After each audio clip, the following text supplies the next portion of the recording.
मुंबई ते नागपूर प्रवास आता अधिक वेगवान आणि आरामदायी होणार आहे। लवकरच या मार्गावर वंदे भारत एक्सप्रेस धावणार आहे, त्यामुळे प्रवाशांना जवळपास 5 ते 6 तासांची मोठी बचत होणार आहे।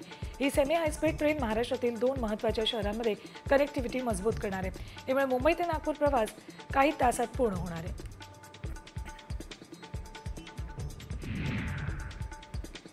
पुणे शहरात आजपासून काही भागांमध्ये पाणी कपातीला सुरुवात होते। दक्षिण पुण्यात आजपासून रोटेशन पद्धतीने पाणी कपात केली जाणार आहे। पुण्यातील सिंहगड रस्ता भाग, सहकारनगर, धनकवडी, बालाजीनगर, आंबेगाव पठार, दत्तनगर, संतोषनगर, कात्रज, भारती विद्यापीठ परिसर, कोंढवा, बुद्रुक या भागाचा यात समावेश आहे। त्यामुळे पाणी जपून वापरायचं आवाहन केलं जाते।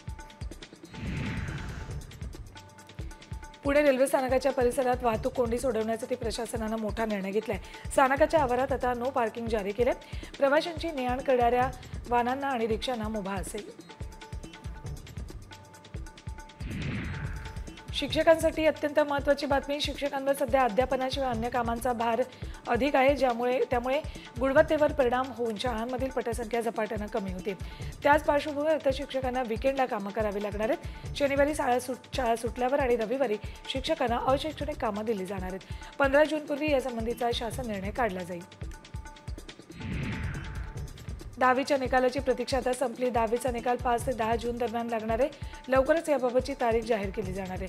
10वीची परीक्षा 21 फेब्रुवारी ते 17 मार्च दरम्यान पार पडली।